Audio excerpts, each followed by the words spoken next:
Hey there everybody, Joe here. Thanks for watching my video. I bet you've had this experience. You imagine a picture maybe like this one, some scene that you want to paint. But when you put your brush to the canvas, it just doesn't come out like what's in your mind. I've had that struggle. I know what it's like.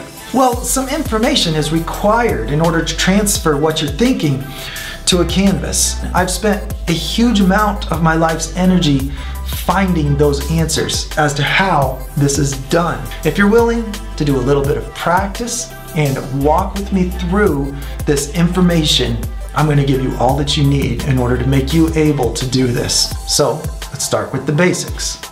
I highly recommend doing work on boards that you do not plan on keeping. I know the philosophy behind always saving your work. It represents where you came from, its history. There's all these reasons to save it, but I have benefited so much from having the freedom to produce garbage that I feel like so much of my progress is because of that freedom, just producing one piece of trash after another because it's just not intended to be saved. And yeah, I mean, looking back, I wish I had every single thing in a pile, but that wasn't an option for me. So if it is an option for you, then more power to you. But I highly recommend just doing simple, quick exercises on disposable material so that you can just be free of the obligation to produce something permanent. When you're working on a project and the end result matters, you skip so much opportunity to learn because you can't afford to mess up your end result. This is why I enjoy so much doing something that is not for anybody. It's the end result is not what's important. It's the exercise, and it's for the fun of seeing yourself gain the ability and the understanding. So I want to demonstrate how to make objects go further or closer within a blue atmosphere, such as what is in our atmosphere with all of this blue sky.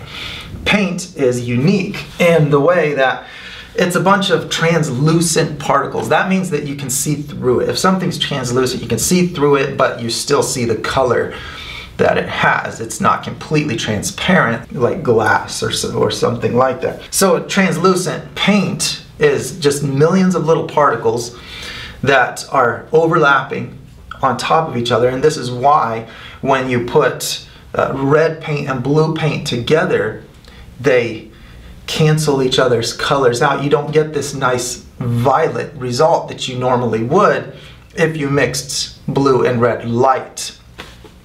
Blue and red light, when they mix together and make a real pretty violet, like on your computer screen when you see the purple color anywhere on your screen, it's the red part of an LCD pixel next to the blue channel. The red next to the blue is just side by side, and they're so small and intermixed that you don't see the individual parts, you just see the mix of them. But the difference is that that is a side by side intermixing, where paint is particles on top of particles. So the red is stopping the blue light that is under it from escaping and stopping you from seeing it. And the blue, likewise, that's on top of the red is stopping the red light from escaping. They're very different colors, and they don't like to allow the other color to shine through them. So it's the same principle as 3D glasses, where you have the red lens and the blue lens, the older 3D glasses. The reason those work is because the right eye doesn't see what the left eye is seeing because of those very different colors. And so, you know, you make an image that has red and the blue doesn't show up to the eye that's seeing through a red lens. The blue of the picture doesn't show up to the eye that's looking through the red lens.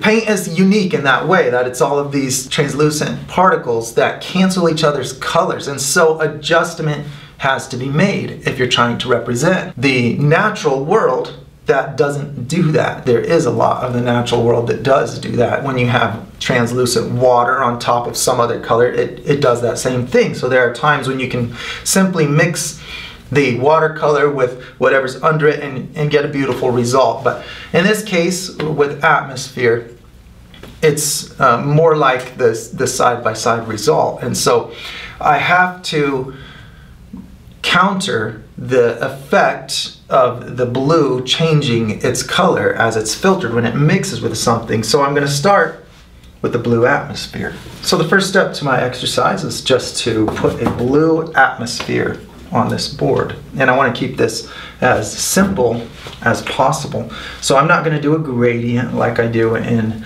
landscapes. I'm just going to do blue, light blue. So I need white and a little bit of blue. The blue that I use is, I typically am using this Duration. It's an ultra deep base. It says right here, and I asked them to put 11 ounces of their blue tint. They only have one at Sherwin-Williams, one blue, and it's the equivalent of a phthalo blue, and the sheen is satin. My other paints are similar, ultra deep bases with pigment added, except for the red and the yellow that are factory tinted bases. They just come off the shelf like this, so I don't have to have them tinted, but it's the same paint product. You can read more about the paints I like to use on my FAQ. That's muraljoe.com/FAQ. And so we're going to put a blue atmosphere on here. Now, working with water-based paint that dries quickly, so it can be helpful to put blobs of paint on that you want to use first and mix after you have the paint that you want to use in place. See, I didn't spread this out all the way to the edges before I had my desired results.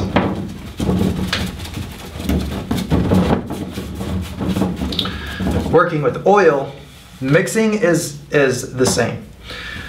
The pigments a lot of the time can be a little bit different, but the nature of mixing, what happens when you mix, it's the same with oil. The paint does not spread so quickly, and so I like to work with water base, but that's not to say that you don't get beautiful results with oil. I also like to work with oil, especially if I'm doing things that I want to take more time, focus on smaller details, or if I want to preserve heavier brush texture. I like oil too. But all right, we're just making a blue sky. I'm going to dunk my brush in water and just splat it on this surface so that I can get this to spread out a little bit more quickly.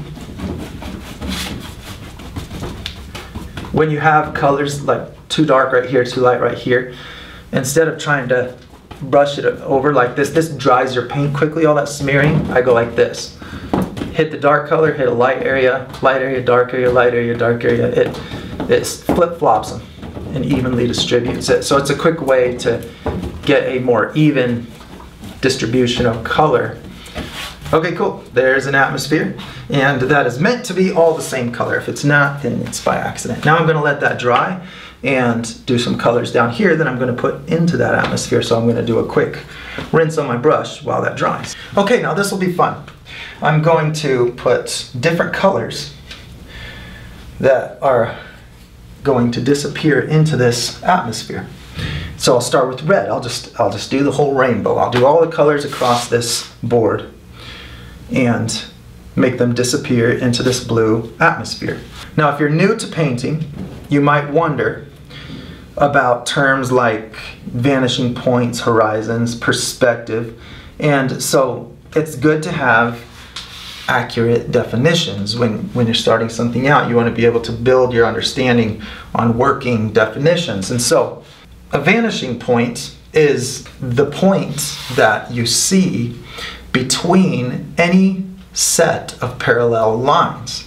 So whenever you have two parallel lines going further and further away from you, they get far enough away that you can't see the distance between them, right? If I'm looking, these are two parallel lines, they get further and further. Things get smaller as they get further away, we all know that. And so at some point, they are a vanishing point because they've gotten so close together because they're so far away. There can be any number of vanishing points. I can put any number of parallel lines going any direction in my picture, and wherever they end, it could be anywhere on this surface, there will be a point where, two-dimensionally speaking, it makes a triangle. So this is, you know, my red surface disappearing into infinity, and I'm going to make it come to a horizon right here. So then, if that's a vanishing point, then how about a horizon? You have a surface that could be at any angle. And if you look at it like this, my hands are the surface, I look at it like this, I can't see the horizon because the horizon is way up here, way down here, way over there. I'm looking, you know, straight at the surface. But if I tilt it, then as I look to further and further points on that surface, at whatever distance my line of vision is completely parallel to that, that is where the horizon appears. If this is the ocean is the best example I can think of here on planet Earth, of a level plane that goes what seems like forever. When my line of vision becomes parallel with that ocean, then I'm going to see a horizon. It gets closer to my line of vision because they're parallel. As they get further away, the distance appears smaller. So it always gets closer but never crosses, because that would be parallel lines crossing, and parallel lines don't cross. So I'm looking parallel. So in my picture, wherever I want to suggest that the viewer is now looking parallel to whatever plane I've painted, so whether that's the ocean or a grassy meadow, whatever it is, wherever I want it to feel like the viewer is now looking straight across that plane, that is where the horizon is of that plane. So I'm creating just this kind of abstract looking level plane that's going to be made of rainbow colors. All right, there's red. Let's put another color. So in the same way that you have a horizon on the ground, you could have a horizon that you don't show, that you don't actually paint. That's the wall of a big building, and it might be vertical, but you're not going to see that horizon because the building stops before it gets there. You don't necessarily have to see a horizon for it to exist. You can see that I put gray on this board before I started painting. Gray is a pretty easy color to cover, except when you're doing a light color like yellow.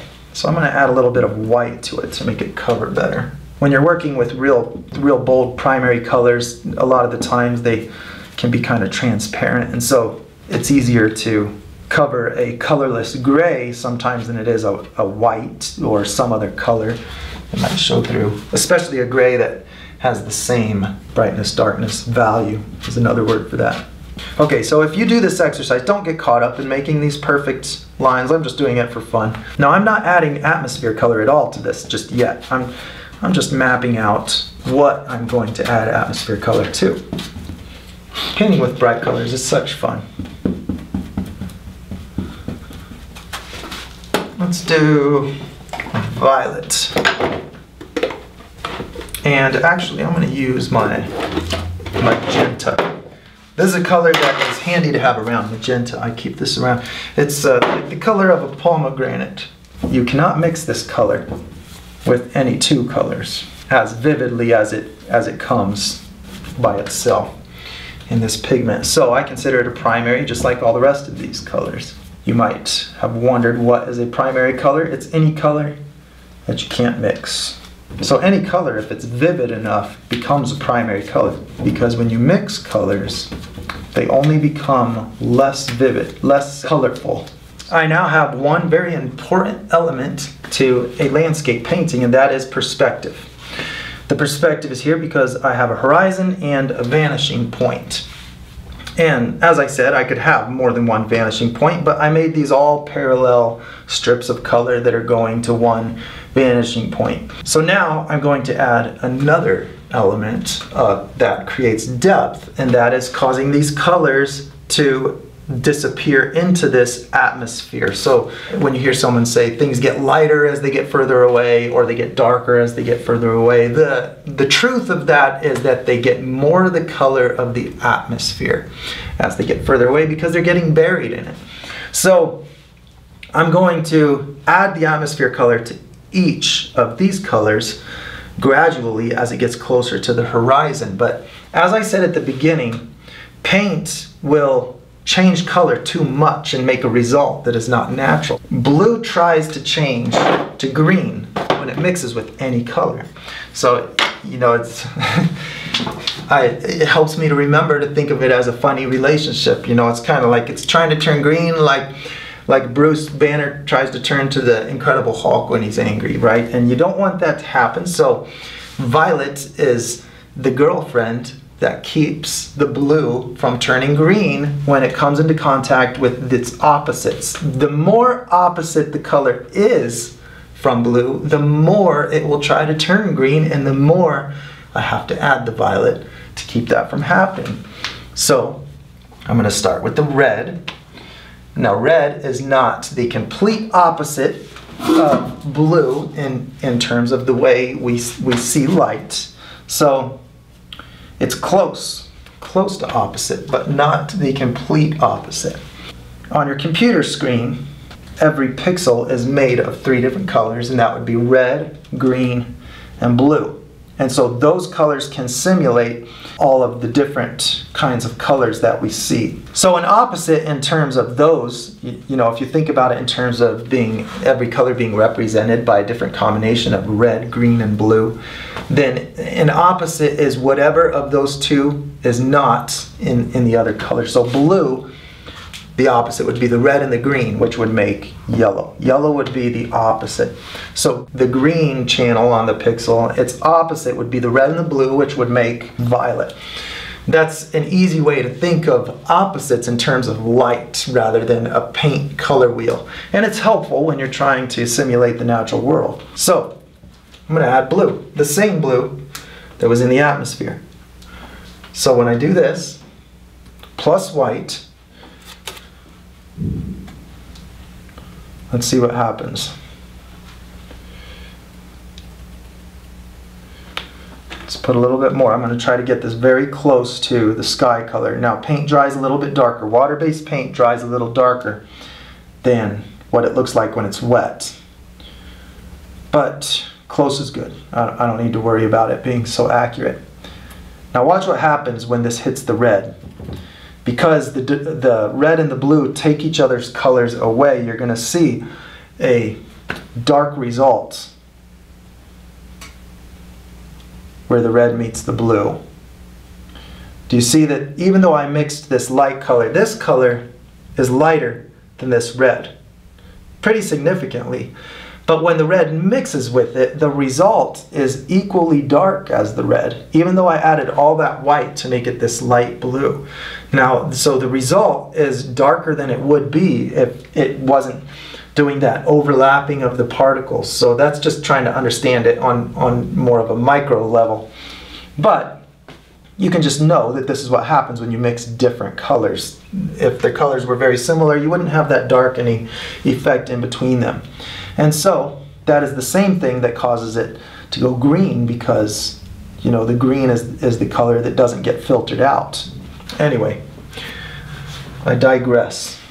Let's add violet. The blue's trying to turn green. That's what's happening. When you get this gray, not so violet. I mean, if it was turning violet, it'd look like this. It's turning gray.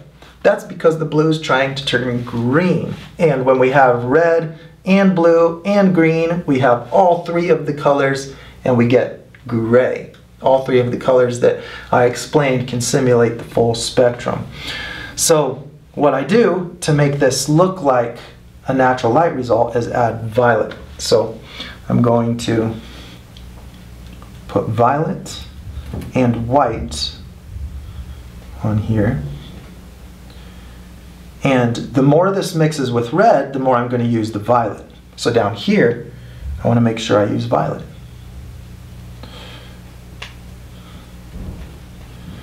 And that's going to mix more smoothly with the red without producing such a darkened result, because violet and red are more similar colors. So I'm just real quickly trying to put together a gradient that goes from the red to the violet. And then as I get closer to the horizon, there's less red, causing the blue to turn less green, so I don't need as much violet.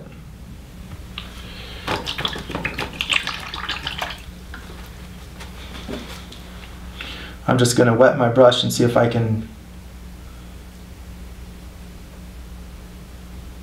use the paint that's already on there. So up in here, I have, here I'll just use pure violet right here.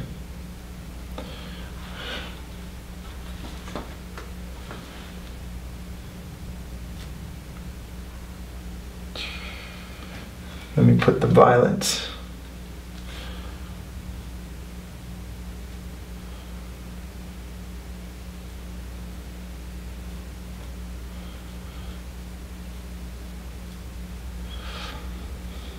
This violet has a lot of blue, you know, I could also use this magenta. This is another way to use violet. That's a lot more violet than this red. So I can also use that down here and get a smoother gradient, but I don't want to make this demonstration too complicated, you know. In the end, as long as I'm adding violet, I'm accomplishing what I'm trying to do. So up in here, I might say that I just have a pure violet. If I want it to look really, really far, then maybe I'll add some blue and make it a blue violet. So at the very top, I'll go back to my blue and make it almost the exact same color as the atmosphere. And then that'll just make this look like it's disappearing into infinity.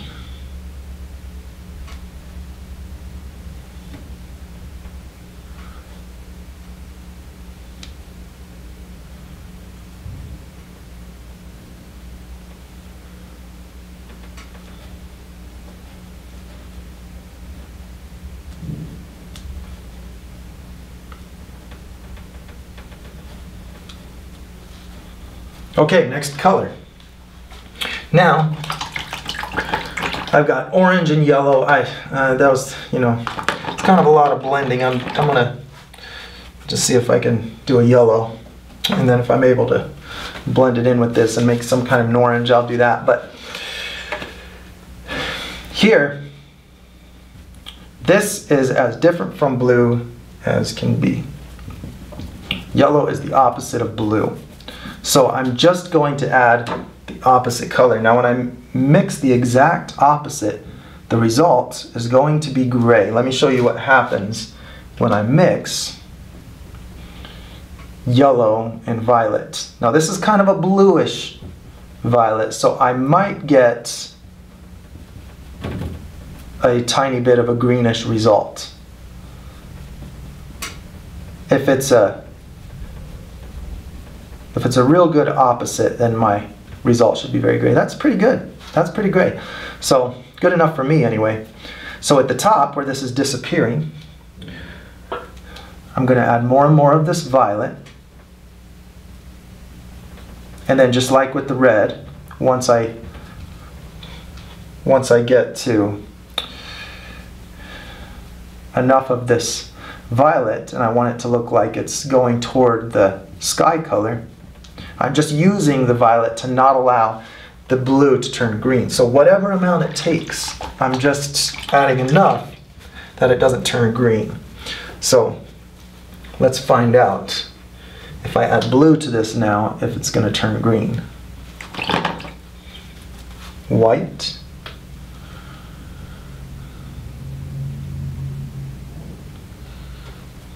All right, let's just put this across here. I can fix that later. Now to me that looks a little bit greenish. So that just means I need more violet.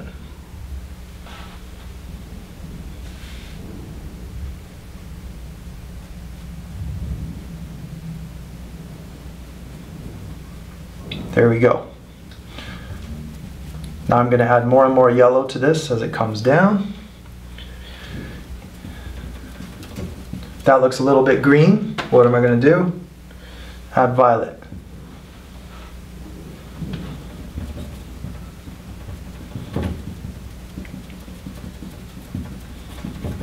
Add more yellow.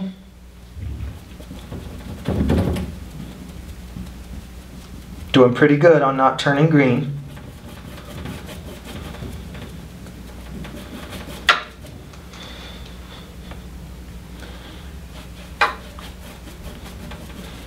And there are times when it's good for blue to turn green.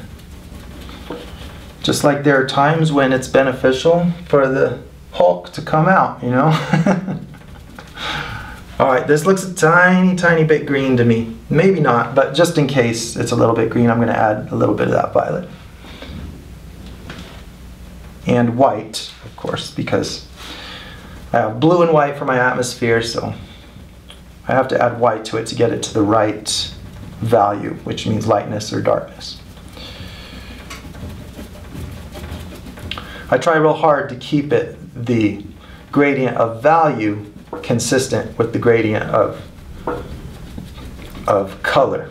With the you know, I don't want this gray result in the middle to be brighter or darker than where it's coming from. I want it to be a smooth transition of brightness, just like it's a smooth transition of color. If you have both those things, then these gradients look a lot more natural. All right, I'll go ahead and try to throw in a little bit of orange. Let's see if I can pull it off. A little bit of red and yellow down here.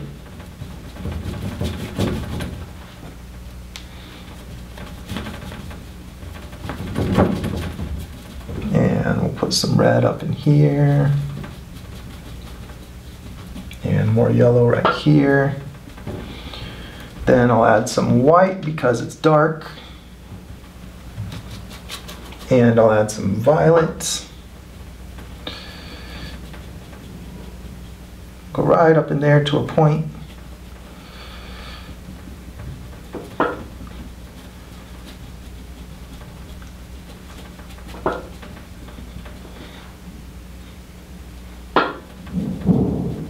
Boy, this is hard. There's a lot of gradients. But don't worry about the gradients in between. If you do this, don't worry about trying to connect these colors in a nice even rainbow. I mean, it's a fun challenge if you're into difficult challenges. But it's not the purpose. The purpose is to see the atmosphere rule, you know, this rule about the blue and the violet working, you know, seeing that in action.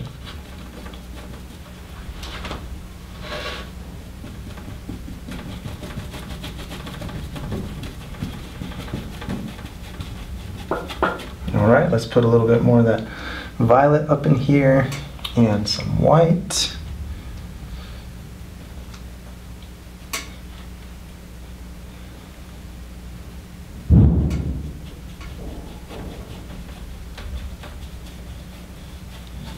There we go.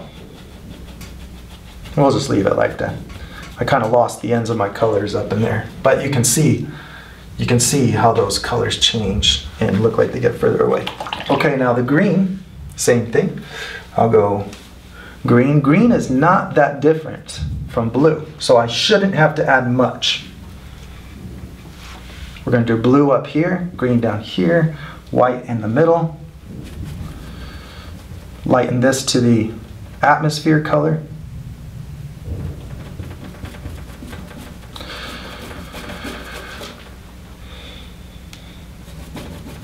Add a little bit of yellow to that phthalo green to get my green. So all I have is blue and white, just like my atmosphere, and I'm just mixing that with the green.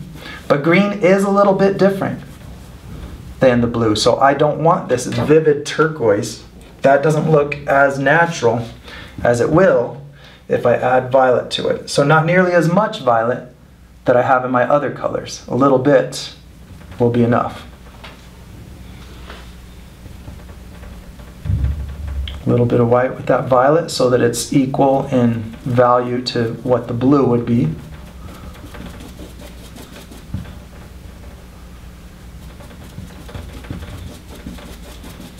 Even green turns the blue to green. A little bit.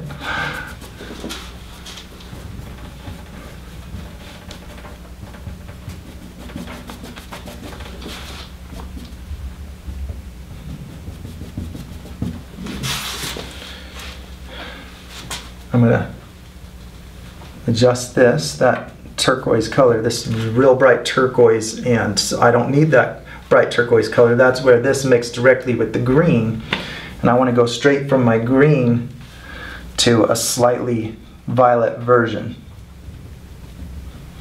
of that atmosphere. Yellow and green. Let's see if we can get this color again. This is the green I started with, a little more yellow. I've got to put a lot of paint on there to keep it from drying too fast. Now I'm going to add blue, but I need to make sure I add a little bit of violet as well. So I'll put that violet in there and then add white to get it to the right value.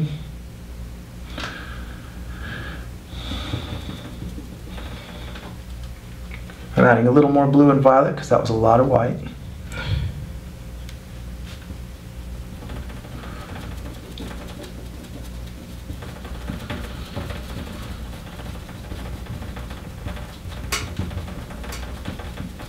Alright, that looks a little bit better. Now that looks more like the green disappearing into the atmosphere, just like the other colors. Okay, next is the blue.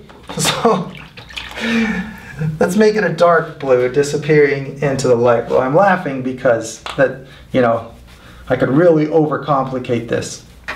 But when I have the same color disappearing into the same color atmosphere, I don't need to do much to change it. I can just do a straight gradient from that's just a gradient of value of darkness. And so I'll represent a blue that's a little bit darker than the sky, just for the fun of having the whole rainbow in my picture. Alright, there we go. Okay, now the violet. Now this is where I'll benefit from a little bit of planning ahead on how bright of a color to use. I can't get more violet than violet.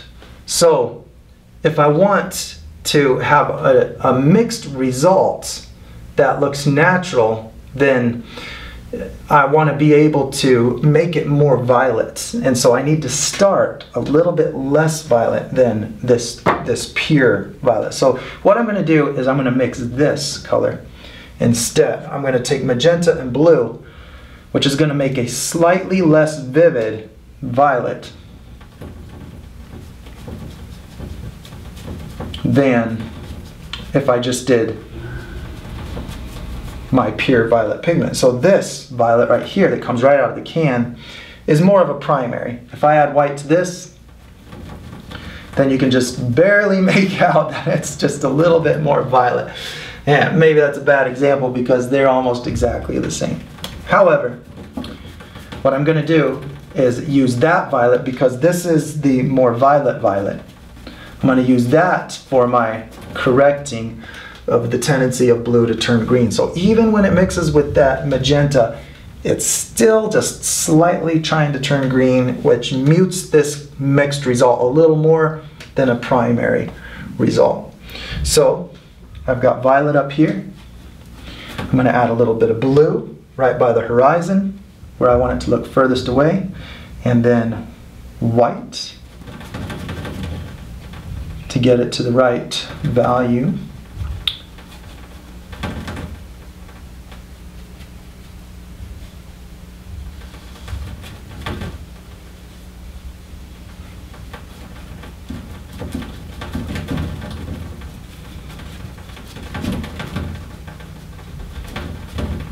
See, I'm grabbing this color and putting it over here because I see that real light patch.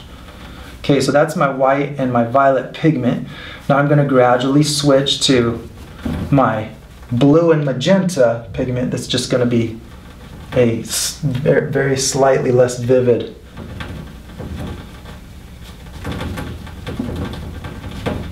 violet.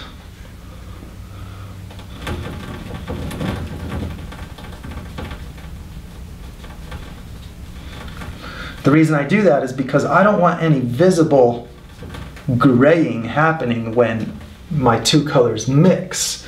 I don't want it to look too colorless in that part where my blue violet is meeting my red violet. And so if I start with my most vivid violet that I have, it's going to be more gray when I mix it with anything. And so it's a micro adjustment. I could have just used that pure violet, and it would have been fine because it's just such a tiny difference. I guess I'm just, really into understanding the things down to the tiny details, but not necessary. Adding a little bit more blue in there to make it look further away. Up here I'll add a little bit more of my blue and white.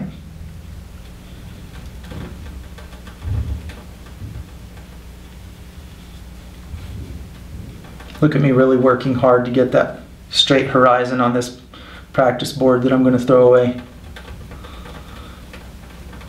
But it's so you can see the effect, so that you can see that it's true and that it works. So in the end, we can learn from this that blue is married to violet. And everywhere that blue goes, violet goes to make sure that the blue doesn't turn too green when it comes into contact with its opposites.